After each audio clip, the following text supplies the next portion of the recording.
पालिका निवडणुकीच्या तारखा अद्यापही जाहीर झाल्या नाहीत, मात्र आता राजकारण तापू लागलेलं आहे। उद्धव ठाकरे यांनी पालिका निवडणुकीच्या माध्यमातून बैठक घेतली आणि या बैठकीमध्ये त्यांनी भाजप आणि एकनाथ शिंदे यांच्यावर जोरदार हल्लाबोल केलेला आहे। या संदर्भात विश्लेषण जाणून घेऊया। आपल्यासोबत माझे सहकारी प्रसाद काथे सर जोडलेले आहेत। सर, जगदीश, हे आत्तापर्यंत कधीच लपून राहिलेलं नाही आहे की मुंबई महानगरपालिका ही प्रत्यक्षात सोन्याचं अंड देणारी कोंबडी आहे आणि ही ज्याच्या ताब्यात असते स्वाभाविकरित्या सोन्याची अंडीही त्यालाच मिळत असतात। आता ही सोन्याची अंडी इतके वर्ष कोणाला मिळाली आहेत तर ती ठाकरेंना मिळालेली आहे। जवळपास 3 दशकाहून अधिक काळ मुंबई महानगरपालिका ही ठाकरेंच्या ताब्यात आहे। आत्ताच्या घडीला जर समजा तुम्ही सोन्याचं अंड म्हणजे काय असं विचारलं तर त्याचा सोपा अर्थ असा आहे की अशी महानगरपालिका ज्याचं वार्षिक बजेट हे 45,000 कोटीच्या आसपास यंदा पोहोचलेलं आहे आणि ज्याच्या बँकेमध्ये 65,000 कोटींच्या ठेवी अगदी काल परवापर्यंत होत्या। त्यातले 10,000 कोटी आत्ता कुठे महायुती सरकारनं काढलेत, म्हणजे तरीही 55,000 कोटी रुपयाच्या FD बँकेमध्ये पडून आहेत। तुम्ही कल्पना करा याचं येणारं व्याज किती आहे, त्या व्याजाच्या माध्यमातून काय काय केलं जाऊ शकतं, त्या व्याजाला कसे पाय फुटू शकतात, ते कुठे कुठे कोणाकोणाच्या घरापर्यंत जाऊन कोणाकोणाचा स्वयंपाकघर चालू शकतं वगैरे वगैरे। पण यातला सगळ्यात महत्त्वाचा मुद्दा हा आहे, एका बाजूला आर्थिक शक्ती आणि दुसऱ्या बाजूला त्याचा असलेला सोशल इम्पॅक्ट म्हणजे सामाजिक त्याचा परिणाम। त्याचा सामाजिक परिणाम कसा आहे तर ही महानगरपालिका एका आंतरराष्ट्रीय शहराचं व्यवस्थापन सांभाळते। मुंबई हे जागतिक दर्जाचं शहर असायला पाहिजे, ते आहे की नाही हा वादाचा मुद्दा, पण ज्या पद्धतीनं आत्ताच्या घडीला मुंबई महानगरपालिका एका अत्यंत महत्त्वाच्या संवेदनशील आणि त्याचबरोबर जागतिक स्तरावरील विविध व्यवसाय चालवणाऱ्या शहराचं बारीक सारीक नियोजन सांभाळते, ते नियोजन कोणत्या पक्षाच्या हातात आहे तिथून त्या पक्षाचं राष्ट्रीय स्तरावरचं महत्त्व अधोरेखित होतं।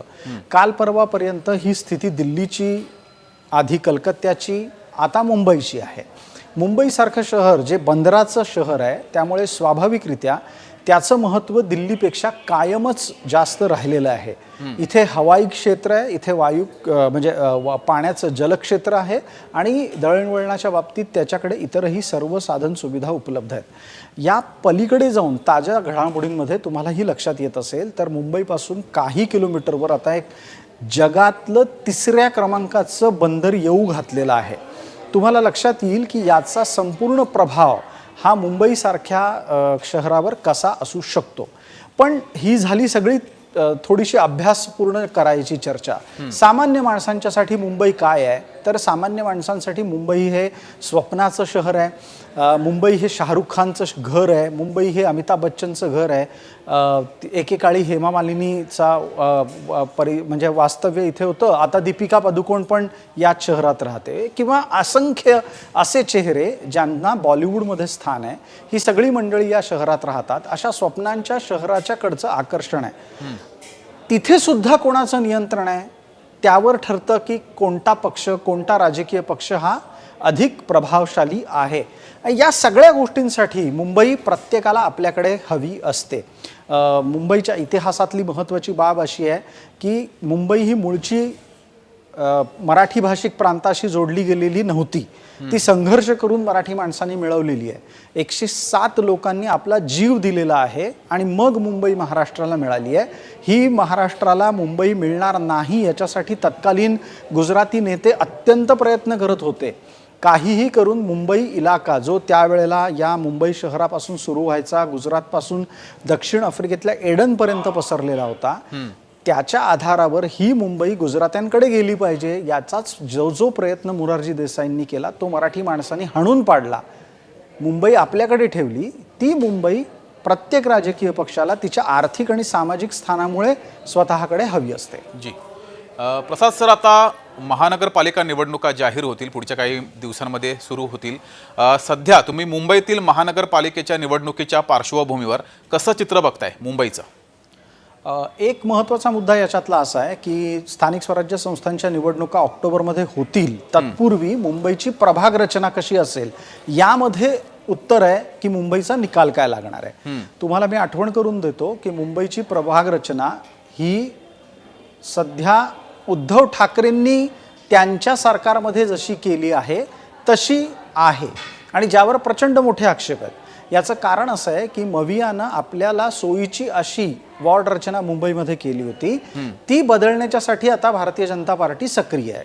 याचं दुसरं उत्तर असं सुद्धा आहे की अनेक ठिकाणी ज्या नैसर्गिक सीमा असतात, मग जिथे रस्ता, नाला किंवा नदी अशा प्रकारच्या ज्या स्वाभाविक सीमा असतात, त्यांचा कोणताही विचार न करता मनमानी पद्धतीनं उद्धव ठाकरेंच्या सरकारच्या काळामध्ये मुंबई महानगरपालिकेतल्या वॉर्डची रचना बदलली गेली होती.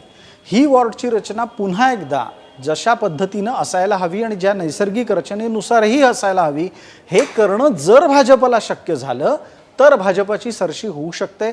अन्यथा परिस्थिती कितीही राजकीयदृष्ट्या तयार करा, मतदानाच्या दृष्टीनं ग्राउंडवरची म्हणजे प्रत्यक्ष जमिनीवरची परिस्थिती ही आत्ता तरी ठाकरेंच्या वातावरणाला आणि ठाकरेंच्या एकूणच समीकरणाला पोषक बनवून ठेवण्यात आलेली आहे. त्यामुळे तुम्हाला हे लक्षात घ्यायला लागेल की समीकरणं आधीच बनवून, म्हणजे उत्तरपत्रिका कधी द्यायची, पेपर कधी सोडवायचा, तर प्रश्न काय येणार आहेत ते माहिती असलं पाहिजे. अशा प्रकारची रचना लावून मुंबई महानगरपालिकेच्या निवडणुका जर झाल्या तर ती परिस्थिती ही ठाकरेंसाठी पोषक असू शकते. जी, मात्र सर तुम्हाला अजूनही वाटतंय शिवसेना फुटीनंतर सुद्धा ठाकरेंची मुंबईत तितकी ताकद आहे असं वाटतंय? नाही, मुद्दा इथे ताकदीचा नाही आहे जगदीश, आपल्याला लक्षात घ्यायला हवं. इथे केवळ आणि केवळ मुद्दा मी आत्ता कागदावरच्या रचनेचा बोलतो आहे. बरं, समजा असं आपण धरून चाललं की जगदीश देशमुख हे उद्धव ठाकरेंच्या पक्षातून आत्ता उमेदवार आहेत आणि त्यांना हवी असलेली जी मतं आहेत ती जिथं मिळतील तोच प्रभाग जर समजा त्यांच्यासाठी दिला गेला तर स्वाभाविकरित्या जगदीश देशमुख निवडून येतील. हो, पण परिस्थिती पालटली आणि जर समजा समान न्यायानं प्रभागाची रचना झाली तर मग जगदीश देशमुख यांना निवडून येण्याच्यासाठी अधिक मेहनत करावी लागू शकते. हे कागदावरचं गणित लक्षात घ्या. हां, आता त्याचा पुढचा मुद्दा तुम्ही जो म्हणलात तो अत्यंत योग्य आहे की शिवसेनेची शकलं पडलेली आहे. हो, एक भाग शिंदेंसोबत निघून गेला आहे, दुसरा भाग हा उद्धव ठाकरेंच्या सोबत उरलेला आहे आणि तो सुद्धा कोणत्याही क्षणी त्यांच्या हातातून जाईल हीच स्थिती आहे. आत्ताच्या घडीला शिंदेंच्या पाठीशी भारतीय जनता पार्टीचं बळ आहे. भारतीय जनता पार्टीला काहीही करून ठाकरेंच्या हातातून महानगरपालिका काढून घ्यायची आहे, हे सगळं वास्तव आहे. आणि त्या वास्तवाला आधारित जर बोलायचं असेल तर परिस्थिती निश्चितच पालटू शकते आणि भारतीय जनता पार्टी, महायुती असं एकत्रित सरकार आपल्याला महानगरपालिका मुंबईच्या निवडणुकांमध्ये येताना दिसूही शकतं. पण त्यासाठी तुम्ही मैदान कोणतं करणार आहात यावर उत्तरं आहेत अवलंबून. जी, आज उद्धव ठाकरे यांची बैठक पार पडलेली आहे. त्यांच्या कार्यकर्ते, पदाधिकारी यांना मार्गदर्शन करण्यासाठी ही बैठक होती. मात्र या बैठकीमध्ये त्यांचा जास्तीत जास्त आघात किंवा त्यांचा इशारा हा किंवा टीका सुद्धा ही भाजपावरती होती. त्यामुळे ठाकरेंसमोर भाजपा हे मोठं आव्हान आहे असं ठाकरेंना वाटते, असं तुम्हाला वाटतं? भारतीय जनता पार्टीला आव्हान बनवण्यात आलेलं आहे. उद्धव ठाकरेंना आपल्या कार्यकर्त्यांच्या समोर शत्रू निर्माण करावे लागतील. काल परवापर्यंत उद्धव ठाकरेंच्या समोर शत्रू कोण होते तर शरद पवार होते, राहुल गांधी होते, सोनिया गांधी होत्या. आता उद्धव ठाकरे स्वतःच शरद पवारांच्या सोबत जाऊन बसले आहेत, काँग्रेसशी हातमिळवणी केली आहे. राहुल गांधींच्या मांडीला मांडी लावून असतात. मांडीला मांडी लावणं हा ठाकरेंचा आवडता शब्दप्रयोग आहे म्हणून तो इथे वापरतोय. अशा स्थितीमध्ये भारतीय जनता पार्टीला शत्रू म्हणून आणि मुंबईचं सर्वस्व हिरावून घेणारी शक्ती म्हणून जोपर्यंत उद्धव ठाकरे दाखवत नाहीत तोपर्यंत त्यांचा कार्यकर्ता काही पेटून उठणार नाही. आत्ताच्या घडीला उद्धव ठाकरेंचे सगळे कार्यकर्ते प्रचंड निराश आहेत. त्यांना नेतृत्व नाही आहे. जे नेतृत्व आहे त्या नेतृत्वाचा कार्यकर्त्यांशी सुसंवाद नाही आहे आणि या कार्यकर्त्यांना पडलेला सगळ्यात मोठा गहन प्रश्न असा आहे की आपलं भवितव्य काय.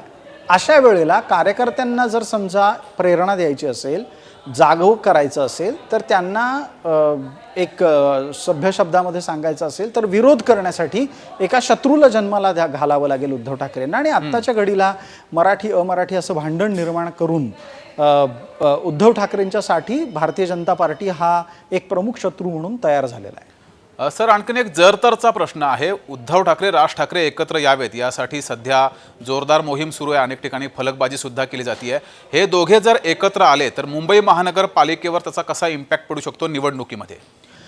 जगदीश, आपल्याला एक लक्षात घ्यायला हवं, मुंबईमध्ये मराठी बोलणारा मतदार हा 40% आहे. हो, मुंबईतला मराठी बोलणारा मतदार 40% जरी असला पण तो 40% मतदार 4 पक्षांमध्ये विखुरला गेलेला आहे हे विसरू नका. आणि याच स्थितीमध्ये 40% मतदाराचं विखुरलेलं असणं हे एका बाजूला आहे आणि दुसऱ्या बाजूला 60% अमराठी मतांची एकजूट आहे. हा एक भाग.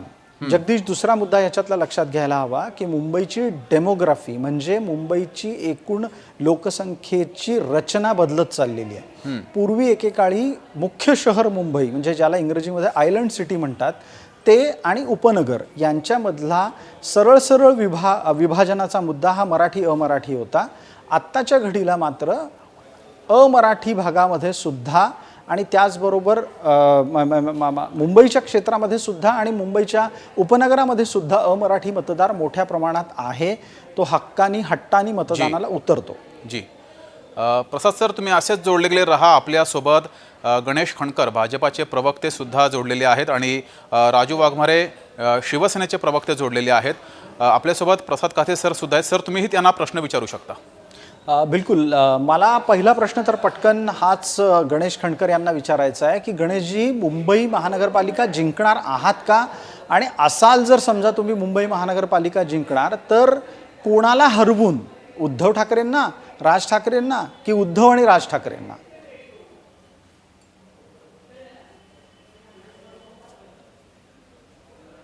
प्रसादजी, एकदम मॅच सुरू झाल्यानंतर पहिला चेंडू तुम्ही बाउन्सर टाकला हो आम्हाला.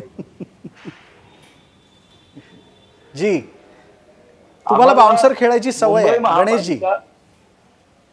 आहे, म्हणजे मान्य करतो. आणि यंदाचं महापालिकेचं पिच तेवढं सोपं नाही याची आम्हाला कल्पना आहे. पण तेवढंच पिच कसं असेल याची कल्पना असल्यामुळे आमची तयारी खूप प्रचंड आहे. आणि त्यामुळे तुम्ही जो मला प्रश्न विचारला की मुंबई महापालिका ही कोणाला हरवून जिंकायची आहे, तर मी याचं तुम्हाला एका शब्दात उत्तर देईन की आम्हाला मुंबई महापालिका आमच्यासाठी जिंकायची आहे. कारण असं आहे की खूप चर्चा होती, म्हणजे तुम्ही युतीमध्ये लढणार का, समजा इकडे युती झालं तर काय होईल, तिकडे युती झालं तर काय होईल. आम्ही आता या चर्चेकडे फार आम्ही लक्ष देत नाही काते साहेब. आम्हाला मुंबई महापालिका जिंकायची आहे म्हणून भारतीय जनता पक्षाची तयारी खूप अगोदरपासून सुरू आहे. आणि निवडणूक उद्या जरी जाहीर झाली तरी ही निवडणूक लढण्यासाठी आम्ही पूर्णतः तयार आहोत. हे तुम्हाला मी एका वाक्यात सांगतो. त्यामुळे जो आमच्या समोर उभा असेल, जो आमच्या सोबत येईल, जो हिंदुत्वाला मान्य करतो, जो या देशाशी आपलं काहीतरी नातं सांगतो आणि या मुंबईच्या विकासासाठी, आणि मी त्यातले स्पष्ट करू इच्छितो, प्रत्येक वेळेला मतदारांशी भावनिक खेळ करून निवडणूक जिंकण्याचे जे तंत्र ज्यांना अवलंबून आहे त्यांच्या विरोधात आम्ही निवडणूक लढणार आहोत. आम्ही निवडणूक लढतोय ती मुंबईला मुंबई करण्यासाठी. या मुंबईतल्या करदात्यांच्या पैशाचा पूर्ण हिशोब देणारी महापालिका अस्तित्वात यावी म्हणून आमची लढाई आहे. म्हणून आम्ही महापालिका निवडणूक. बिलकुल. गणेश खणकरांच्या सोबत आपल्यासोबत राजू वाघमारे आहेत. डॉक्टर वाघमारे, नमस्कार. आवाज येत असेल माझा आपल्यापर्यंत? नमस्कार. नमस्कार, येतोय. तुमच्यासाठी प्रथम क्रमांकाचा शत्रू कोण आहे यावेळेला? आमच्यासाठी प्रथम क्रमांकाचा शत्रू महाविकास आघाडी आहे. महाविकास आघाडी एकत्र लढली तर महाविकास आघाडी आमचा शत्रू आहे. एकत्र लढली नाही, उभाटा वेगळी लढली, काँग्रेस वेगळी लढली, तरी ते दोघेही आमचे शत्रू असतील. आमची बोलणी मनसे बरोबर सुरू आहे. आदरणीय राज ठाकरे साहेबांबरोबर आमचं बोलणं सुरू आहे. भाजपचं पण बोलणं सुरू आहे. आम्ही महायुती म्हणून ही येणारी महानगरपालिकेची निवडणूक एकत्र लढण्याचं ठरवलेलं आहे. पण उद्या यदा कदाचित 0.1% उद्या मनसे आमच्या बरोबर आली नाही तरी मनसे आमचा शत्रू राहील. आमच्या विरोधात जे जे लोक महानगरपालिकेला उभे राहतील, मग ते कोणी असो, आम्हाला महायुती म्हणून या मुंबई महानगरपालिकेवर महायुतीचा झेंडा फडकवायचा आहे. या मुंबईची प्रगती गेल्या 2.5 वर्षात आदरणीय मुख्यमंत्री एकनाथरावजी शिंदे साहेब झाल्यापासून जेवढे निर्णय आणि जेवढे स्थगिती प्रकल्प होते ते जेवढे प्रकल्प आम्ही सुरू केले, आम्ही पूर्ण केले. त्याच वेगात आदरणीय देवेंद्रजी फडणवीस यांच्या नेतृत्वाखाली महायुतीचं सरकार मुंबईची प्रगती अगदी फास्ट प्रतीने कशी करता येईल त्यासाठी मुंबई महानगरपालिका ही आम्हाला पाहिजे. आणि मुंबई महानगरपालिकेमध्ये शिवसेना तर कातेसाहेब घराघरात पोचलेली आहे. आज शिवसेनेचं महत्व मुंबई महानगरपालिकेकडे भरपूर आहे. जे काही बोललं जातं, मला दुसऱ्या एका विषयाला हात घालायचा जी आहे जी की जे बोललं राजू जातं- वाघमारेजी, आपण दुसरा विषय छेडालच, पण तत्पूर्वी महत्वाचा मुद्दा जो तुम्ही उपस्थित केलात त्या निमित्तानं आपल्याला आधी पटकन एकदा खणकरांना विचारावं लागेल. खणकर साहेब, शिंदेमुळे मुंबईची प्रगती झाली का फडणवीसांमुळे?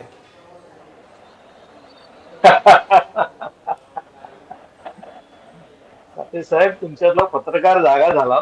जागा झाला? अहो जागाच आहे तो कायम.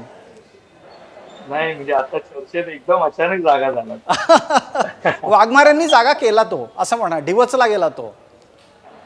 नाही नाही, मी असं दिवसला काही नाही. बघा, असं आहे कातेजी की- कातेजी शिंदे साहेबांच्या काळात घेतलेले निर्णय, स्थगिती सरकारला थांबवून सगळे केलेले पूर्ण प्रकल्प, हा इतिहास आहे, हे फॅक्ट्स आहे.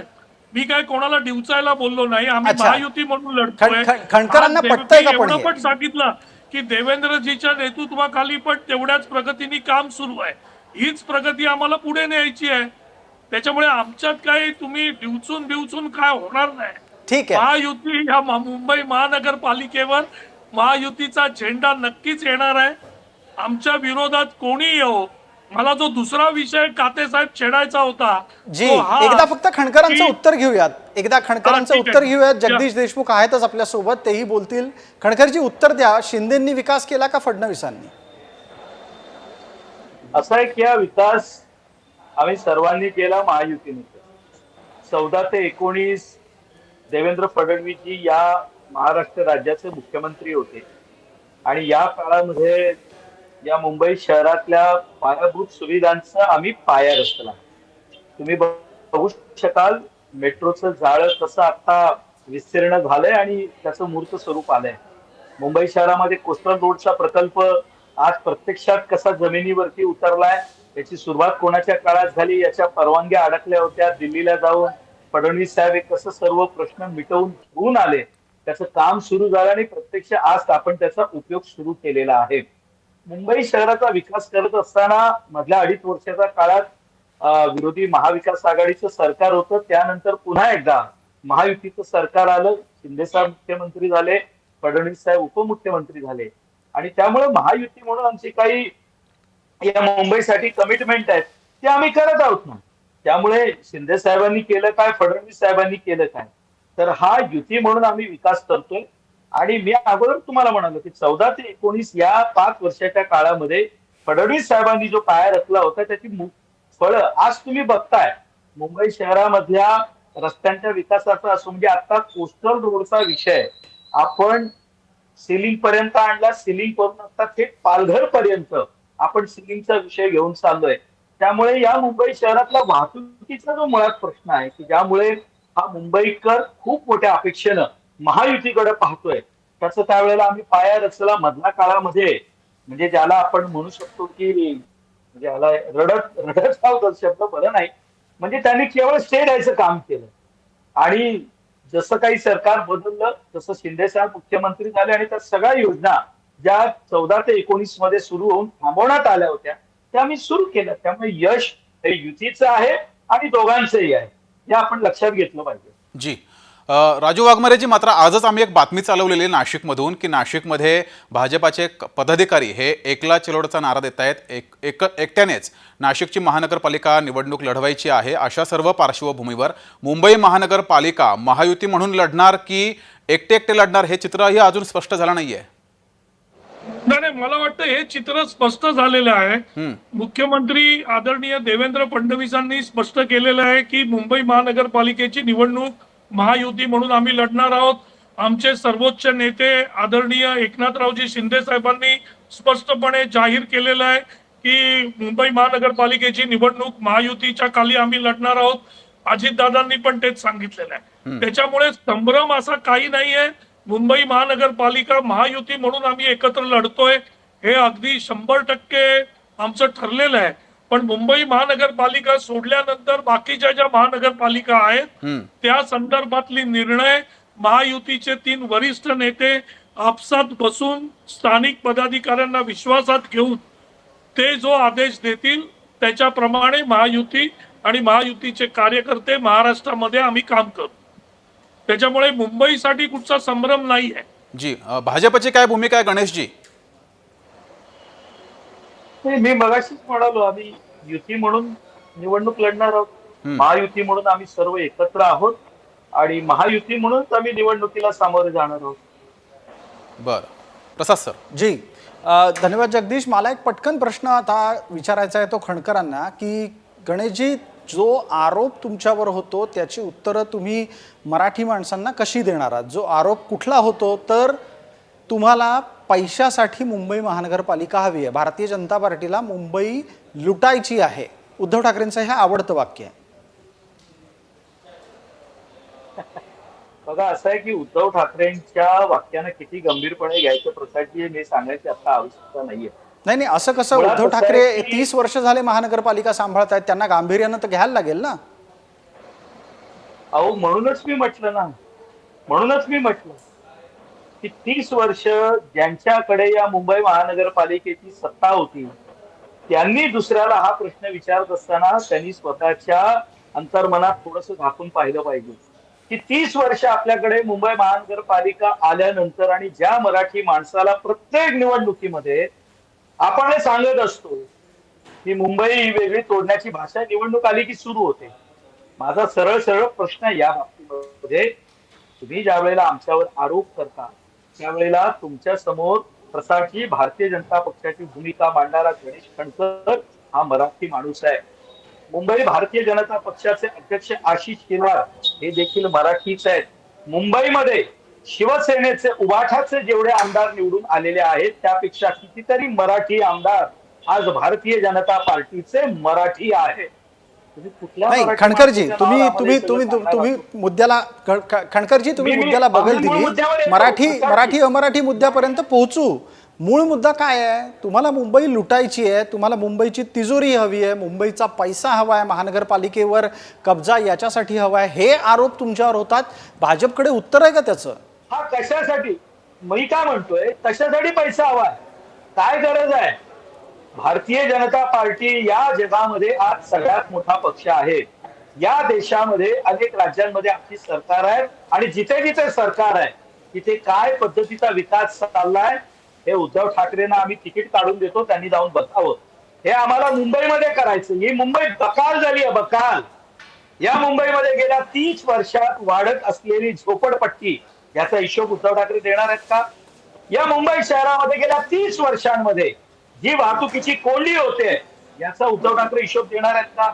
या मुंबई शहरामध्ये जे जे काही विविध प्रकल्प आज अडकलेल्या अवस्थेमध्ये आहे की मुंबई शहरातला माणूस जर तिथून निघाला मुंबईहून घरी यायला उपनगरांमध्ये तर आज त्याची अवस्था काय होते याचा हिशोब उद्धव ठाकरे देणार आहेत का? मुंबई शहरामधल्या ज्या गोष्टी म्हणजे बेसिक आपण ज्याला म्हणू शकतो, आज 1991 साली आपला महानगरपालिकेचा विकास आराखडा आला.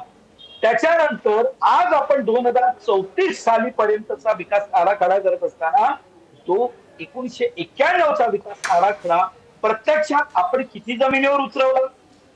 तुम्हाला ठीक आहे. याच्यातला एक मुद्दा असा दिसतोय की भारतीय जनता पार्टीला तिजोरीतला पैसा मुंबईच्या विकासासाठी हवाय असा दावा करायचा आहे. मला पटकन एकदा विचारू द्यात. आपल्यासोबत राजू वाघमारे आहेत. डॉक्टर वाघमारेंसाठीचा माझा प्रश्न आहे, त्यानंतर जगदीश देशमुख आपल्याशी बोलतीलच.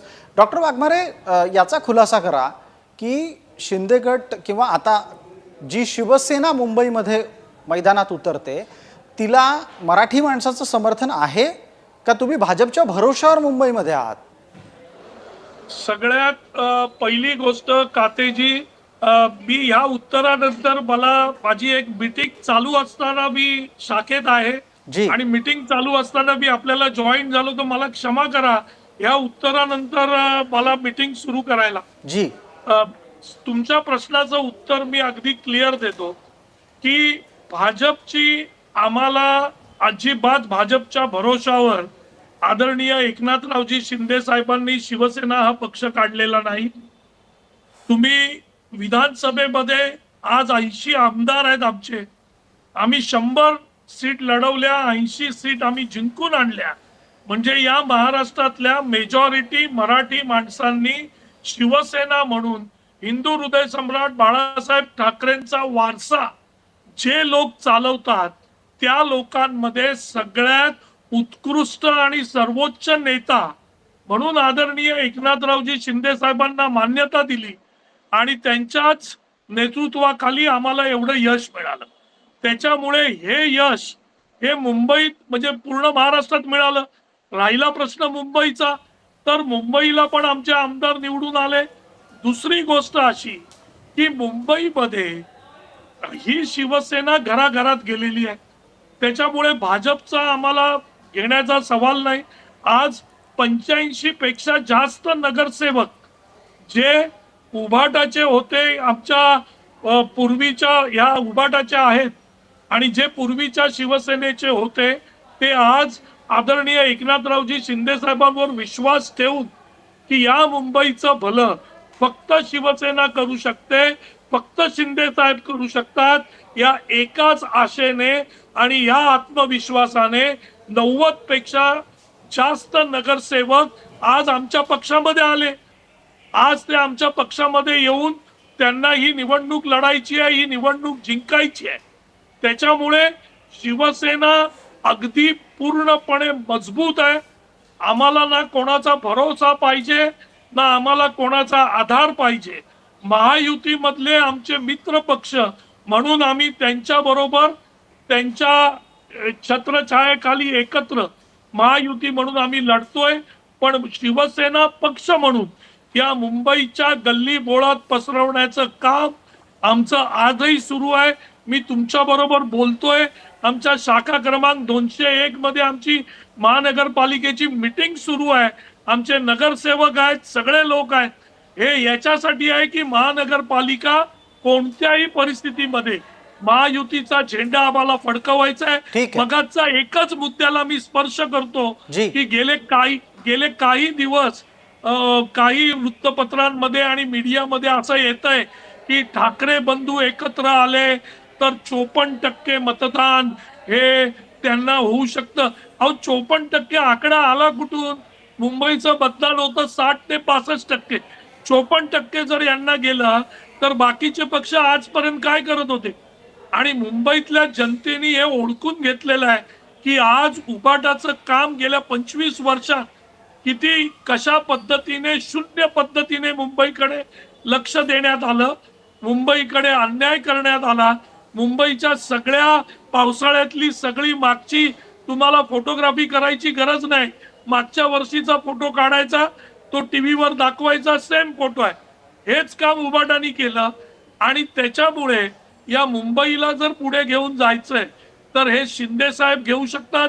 एक निर्णय, धडाडीचे निर्णय घेणारे आणि शिवसेना म्हणून आम्ही घराघरात जातोय. घराघरात शिवसेनेचं हिंदू हृदय सम्राट बाळासाहेब ठाकरेंनी जे सांगितलं आणि शिंदे साहेब नेहमी म्हणतात की कार्यकर्ता हा लोकांच्या दारात पाहिजे, ते ब्रीदवाक्य घेऊन शिंदे साहेबांच्या नेतृत्वाखाली आमची शिवसेना जनतेच्या दारादारामध्ये पोहोचलेली आहे. त्याच्यामुळे येणाऱ्या महानगरपालिकेमध्ये कोणी किती नाचलं काय, बागडलं काय आणि किती गर्जना केल्या काय, या सगळ्या पोकळ आहेत. अगदी डॉक्टर वाघमारे, आपण अत्यंत बिझी आहात, राजकारणाच्या दृष्टीनं बांधणीसाठी प्रयत्न करतात, पण तुम्ही थोडं थांबा, माझा एक प्रश्न ऐका, त्याचं एक उत्तर द्या आणि मग आपण या चर्चेतून अल्पविराम घेऊ शकता. मला एका गोष्टीचा पटकन खुलासा करा, तो असा आहे की प्राप्त स्थितीमध्ये तुम्ही वारंवार हे सांगता आहात की तुम्ही स्वबळावर संपूर्ण ताकदीनं मुंबईमध्ये उतरणार आहात. किती जागा लढणार आहात तुम्ही? 100 जागा तुम्ही लढणार आहात का तुम्ही स्वबळावर लढणार आहात? आम्ही महायुतीच्या खाली लढतोय. जागा किती लढणार आहोत हा सगळ्यात महत्वाचा प्रश्न आहे आणि या प्रश्नाचं उत्तर आमचे सर्वोच्च नेते आदरणीय एकनाथरावजी शिंदे साहेबच देऊ शकतात. मी जरी पक्षाचा मुख्य सहप्रवक्ता असलो तरी हा महत्वाचा प्रश्न आहे आणि याचा निर्णय हे आमचे सर्वोच्च नेतेच घेऊ शकतात, तेच या बाबतीत सांगू शकतात. त्याच्यामुळे त्या बाबतीत मी बोलत नाही, पण मी एवढं उत्तर तुम्हाला देतोय की आम्ही महायुती म्हणून एकत्र लढणार आहोत आणि महायुती म्हणून पूर्णपणे मुंबई महानगरपालिकेमध्ये महायुतीची सत्ता आम्ही घेऊन आणणार आहोत. जगदीश आपल्या सोबत आहेत. जगदीश देशमुख पुढचे प्रश्न विचारतात. गणेशजी, राजू वाघमारे यांनी शिवसेनेची बाजू अत्यंत भक्कमपणे मांडलेली आहे आणि त्यांनी 2 मुद्दे महत्त्वाचे म्हटलेले आहेत की आम्ही भाजपाच्या भरवशावर नाही आहोत, आणि दुसरा एक मुद्दा त्यांचा आहे की ते स्वतः केवळ शिवसेना 90च्या वरती आमदार नगरसेवक निवडून आणू शकते. कसं बघता याकडे तुम्ही? नाही, मी एकदम पॉझिटिव्हली बघतो. मी राजकारणात असं आहे की कधीही कोणाला, एक तर राजकारणात कधी कोणाला कमी लेखायचं नसतं. आणि राजू वाघमारे यांचा आत्मविश्वास हे त्या पक्षाचे प्रवक्ते आहेत, त्यांचा असेल तर फार चांगलं आहे, म्हणजे त्या चुकीचं काही नाहीये. बघा, असं आहे की भारतीय जनता पक्ष म्हणून आमची पूर्ण तयारी आहे. निर्णय आमचे मान्यवर नेते देवेंद्र फडणवीसजी आणि युतीचे सर्व नेते एकत्र बसून करतील. पण महानगरपालिका म्हणून तयार आहात का, असं तुम्ही मला प्रश्न विचाराल तर होय, आम्ही तयार आहोत. 2017 साली भारतीय जनता पार्टीने मुंबईमध्ये महापालिकेची निवडणूक स्वतंत्रपणे लढवली होती पहिल्यांदा. म्हणजे 1992 साली आम्ही स्वतंत्रपणे लढलो, युती तुटली होती. 92च्या नंतर 2017 साली आम्ही पहिल्यांदा लढलो. आणि अनुभव काय होता तर लक्षात घ्या की त्यावेळेला 31 ते 32 नगरसेवक ही आमची एक संख्या म्हणजे कॉमन असायची. आम्ही थेट उडी मारली ती 82 जागांवरती. आणि तेही एवढ्या वर्षानंतर जेव्हा आम्ही स्वतंत्रपणे लढलो त्यावेळेला. आता आम्ही 2017 ते 22 या 5 वर्षामध्ये मुंबई महापालिकेतल्या आमच्या नगरसेवकांनी जे काम केलं ते केलेलं आहे. प्लस आता संघटना म्हणून आमचा जो विस्तार झालेला आहे त्या संघटनेच्या विस्ताराच्या आधारावर मुंबई महापालिकेच्या प्रत्येक वॉर्डात आज भारतीय जनता पक्षाचं संघटन आहे. म्हणजे काही ठिकाणी जे काही भौगोलिक त्याची परिस्थिती असेल किंवा वर्गवारी असेल मतदानाची, ही इकडे तिकडे असू शकते, पण आम्ही मुंबई महापालिकेत 2017ला 82 जागा जिंकलो होतो. ही आमची ताकद आहे, हे आपण लक्षात घ्यायला पाहिजे. जी, मात्र गणेशजी, 2017 मध्ये जशी परिस्थिती होती तशीच सध्या पण आहे. केंद्रामध्ये भाजपाचं सरकार आहे, राज्यात सुद्धा भाजपाचं सरकार आहे. त्यात राजू वाघमारे म्हणतात की आमचे 90पेक्षा जास्त नगरसेवक निवडून येणार, म्हणजे जागा वाटपामध्ये अर्थातच त्यांना 90पेक्षा जास्त नगरसेवकांच्या जागा ह्या द्याव्या लागतील. जागा वाटपाच्या वेळेस मात्र मोठा वाद होण्याची शक्यता आहे. मग नाही, असं आहे बघा, प्रत्येक पक्षाला असं वाटतं त्यांची ताकद जास्त आहे आणि ह्यात गैर काहीच नाही. मी बघाशी तुम्हाला म्हणून की मी या गोष्टी ज्या आहेत त्या पॉझिटिव्हली घेत असतो. राजकारणात आम्ही एवढी वर्ष काम करतोय, आमच्या मागे निवडणुकांचा अनुभव आहे. लोकसभेमध्ये निकाल लागल्यानंतर त्यातनं काय शिकायचं ते आम्ही शिकलो. विधानसभेच्या निवडणुकीला सामोरे गेलो आणि तुम्ही बघू शकता विधानसभेच्या निवडणुकीमध्ये काय निकाल लागला. म्हणजे साधारणतः रेशिओ कुठल्या पक्षाला कशा पद्धतीने मतदान झालं, कुठल्या मुद्द्यांवरती झालं ते बघू शकता. मी मगाशी जे तुम्ही मला प्रश्न विचारलात ना, तर एक लक्षात घ्या, मी मगाशी जो मूळ मुद्दा सुरू केला तर मला प्रसादजींनी विचारलं की आपण मराठीचा मुद्दा आता काढलो नाही, आपण तुम्ही मी बगल वगैरे देत नव्हतो. मी जे तुम्हाला सांगत होतो की या मुंबई महापालिकेमध्ये आता जो मतदान करणार आहे, बघा अनेक विषय हे आता तुम्हाला वाटत नसतील, लोक चर्चा करतात आणि एकदा निवडणुकीची घोषणा झाली की प्रत्यक्ष रूपाने ज्या वेळेला निवडणूक ही जमिनीवर उतरते त्यावेळेला अनेक मुद्द्यांची सुरुवात झालेली असते. मी मगाशी जो सांगण्याचा प्रयत्न करत होतो ते हेच सांगत होतो ना की बघा, माणूस म्हणून आपण ज्या वेळेला हे सर्व पाहतो, मतदार म्हणून पाहतो आणि त्याही पलीकडे एक वेगवेगळं, आज मी या ठिकाणी तुमच्या चॅनलवर बसतोय ते एक राजकारणी, भारतीय जनता पक्षाचा प्रवक्ता, माझा प्रत्येकाचा अँगल वेगवेगळा. पण या मुंबई शहरामधली एक सामान्य माणसाची जी स्थिती आहे ना, म्हणजे काय आरोग्य सुविधा साहेब, मी बोरिवलीला राहतो, म्हणजे मला जर आज छोटस जरी, म्हणजे मी तुमच्याशी चर्चा करतोय, मी हे बोलू नये पण तरी बोलतोय, मला जर हार्ट अटॅक आला ना साहेब आता अचानक तुमच्याशी बोलताना, तर मला इथे कांदोलीचं शताब्दी, योगेश्वरी हे सोडून कुपरला आता गेलात ना, तर आता सुद्धा कुपरला हा पूर्ण वेळ हार्टचा डॉक्टर हा संध्याकाळी 7 नंतर अवेलेबल नाहीये. मला सायन केम नायर किंवा त्याच्या पलीकडेच जावं लागणार. आता भगवती हॉस्पिटल पुढच्या महिन्याभरामध्ये पूर्णतः सुरू झालेलं असेल. बघा, या मुंबई शहरामध्ये विकासाच्या नावाखाली तुम्ही किती कॅपिटल इन्व्हेस्टमेंट केली हा प्रश्न विचारला तर उत्तर देणं कठीण होईल. कोरोनाच्या काळात ज्या वेळेला टेस्टिंग होतं त्यावेळेला या राज्यामध्ये सत्तेवर असताना काय काय झालं ते मी आज सकाळी तो मुद्दा नाही, मी याच्यावर बोलणार नाही. जी. मुंबई महापालिका ही कोण चालवू शकतं? आता जनता ही विकासाची भुकेली आहे. जनतेला विकास हवा, जनतेला त्याच्या जी रोजच्या आयुष्यामध्ये गणेशजी, पण गणेशजी यात आपण जो मुद्दा बराच वेळ मांडत आहात आणि ज्या सगळ्या तुमच्या विकासाच्या संकल्पना, तुमचं भविष्यातलं मुंबईच्या प्रगतीचं चित्र हे मांडत आहात, एक थेट प्रश्न या निमित्तानं असा उपस्थित राहतो की ज्या वेळेला 2017ला तुम्हाला 82 नगरसेवक दिले होते त्यावेळेला सत्ता स्थापन करायची सोडून तुम्ही बाहेर निघून गेलात, त्यावेळेला तुम्ही पाठ फिरवलीत, मग कशासाठी तुम्हाला सत्ता द्यायची? कोण म्हणाला की आम्ही पाठ फिरवली साहेब? ते तुम्हाला 82 लोक निवडून दिलेले होते, तुम्ही सत्ता स्थापन करू शकत होता, त्याच्याऐवजी तुम्ही सरळ सरळ उद्धव ठाकरेंना सत्ता देऊन टाकलीत आणि विरोधी पक्ष नेते पद घेतलं. आम्ही 2 ने कमी होतो. ज्यांना त्यावेळेला जास्त जागा मिळाल्या त्यांनी महापौर पद घ्यावं हे आम्ही बोलू. आम्ही मागे पुढे फिरलो, आम्ही स्पष्टपणे सांगितलं ना, आम्ही पहारेकरांच्या भूमिकेत राहतो आणि काम केलं ना साहेब. मी सभागृहात होतो. मेट्रोच्या विषयांवरती ज्या वेळेला त्यावेळेच्या शिवसेनेने याची उभाठा म्हणा तुम्ही जे प्रश्न उपस्थित केले सभागृहात साहेब, आम्ही भांडलोय त्यांच्या बरोबर. जे त्यांची भूमिका काही वेळेला जी असेल ते असेल, पण आम्ही काही पाठ फिरवली असं काही तुम्ही शब्द वापरू नका.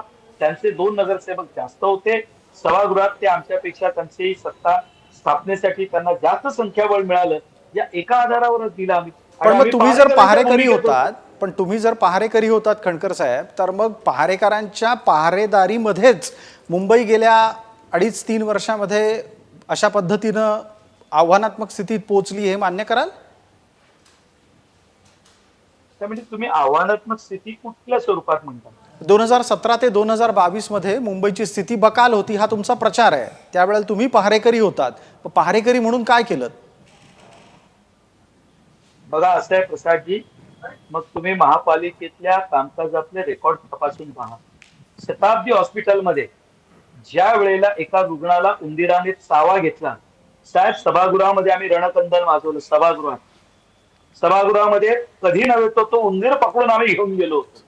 मेट्रोच्या विषयावर ज्या वेळेला हरकतीचे मुद्दे उपस्थित झाले, कामकाज थांबवण्याचा प्रयत्न झाला, भारतीय जनता पक्षाने भूमिका लावून धरली की ज्या वेळेला मुंबईत विकासाचं काम सुरू होतं त्यावेळेला अडथळे तयार होतात, आपण मेट्रोच्या कामाला मदत केली पाहिजे. आज तुम्ही बघू शकता मुंबईमध्ये ज्या ठिकाणी मेट्रो सुरू झाली आहे तेवढा मोठा बदल झालाय, त्याचा उपयोग होतोय. म्हणजे आम्ही काही आमच्या भूमिकेपासून मागे हटलो नव्हतो. विशेषतः ज्या वेळेला या मुंबईमध्ये कोरोनाने थैमान घातलं होतं, आठवा ना, म्हणजे आम्ही कुठला मुद्दा आम्ही सोडला? खिचडीचा मुद्दा असेल, बॉडी बॅगचा मुद्दा असेल, अनेक विषय जे आम्ही लावून धरले. आम्ही कुठेही कमी पडलो नाही साहेब. ज्या मर्यादेमध्ये राहून जे आम्हाला करता येणं शक्य होतं ते आम्ही केलं. पण खणकरजी, या स्थितीतलं राजकारण सुद्धा दुर्लक्षून चालणार नाही. माझे सहकारी जगदीश देशमुख आपल्या सोबत आहेत, ते यानंतरच्या प्रश्नासाठी आपल्या सोबत येतील. मी पटकन एक जाता जाता आपल्याला प्रश्न विचारतो की एकूण रचना अशी दिसते आहे की आत्ताच्या घडीला भारतीय जनता पार्टी पूर्णपणे स्वबळावर निवडणूक लढेल आणि जी काही आकडेवारी येईल त्यानुसार पुढची समीकरणं मांडली जातील. म्हणजे एकूण तुम्ही संपूर्ण बुद्धिबळाचा पट मांडून ठरवणार आहात का की चाली कशा करायच्या?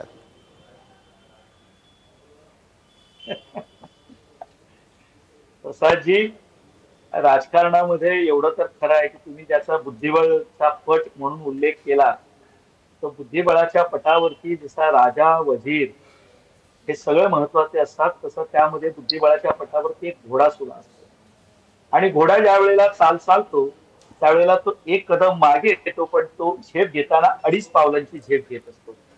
त्यामुळे आपण जो मला प्रश्न विचारलात आणि मी जे तुम्हाला उत्तर दिलं त्यात तुमच्या लक्षात आलं असेल की राजकारणामध्ये कधीही कुठेही काहीही हे अशक्य नसतं. प्रत्येक पक्ष आपल्या तत्वांच्या आधारावरती आणि आपल्या काहीतरी विचारसरणीच्या आधारावरती काम करत असतो. तुम्ही जो मला प्रश्न विचारला तर तुम्हाला एक सांगतो,